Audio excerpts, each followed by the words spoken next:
Monaco 2e accueille Dijon 12e, des Monégasques sur 10 matchs sans défaite. Ils entendent bien remporter beaucoup de matchs dans les semaines qui viennent pour confirmer cette 2e place qui offrirait une nouvelle qualification directe pour la Ligue des Champions. L'AS Monaco qui se présente sans Falcao, mais avec beaucoup d'atouts et notamment le retour comme titulaire de Thomas Lemar. Dijon de son côté reste sur 2 victoires de suite et s'est éloigné un petit peu de la zone rouge. Dès le début du match, Monaco attaque et réussit à marquer à la 13e minute grâce à Keita Baldé, l'international sénégalais inscrit son 8e but de la saison. Il ne devait pas jouer ce match, mais Stevan Jovetic, qui devait être titulaire, s'est blessé à l'échauffement. Keita Baldé a donc été titularisé au dernier moment et marque ce premier but du match.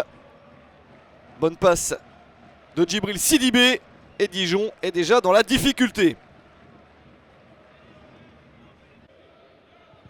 Des Dijonnais qui réussissent tout de même à réagir avec Julio Tavares en retrait. Le tir de Naïm Sliti. Ça passe juste à côté pour l'international tunisien. Un joli mouvement pour les Dijonnais, pas récompensé. À la mi-temps, 1-0 pour l'AS Monaco. Les Monégasques qui avaient largement gagné le premier match de la saison entre les deux équipes grâce à un triplé de l'homme habillé en civil pour ce match, Radamel Falcao. Pour un succès 4-1 sur le terrain de Dijon. Olivier Dalloglio espère que son équipe puisse concrétiser l'une de ses occasions. Ça n'a pas été le cas avec Sliti en première période. Ça n'est pas le cas en seconde période non plus. Pourtant c'est une belle tentative de la tête pour Cédric Yambéré. Mais Daniel Subasic de retour dans l'équipe après une période de blessure sauve la situation. Le coup de sifflet de Johan Hamel, le penalty en faveur de Monaco. 69e minute. Un penalty qui fait beaucoup de bien, encore faut-il le transformer. Fabinho s'élance et prend Baptiste René à contre-pied. Le gardien et capitaine de Dijon n'a rien pu faire. 5e but de la saison pour Fabinho.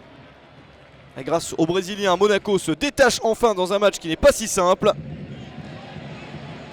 Nouvelle accélération monégasque avec Rachid Ghezal.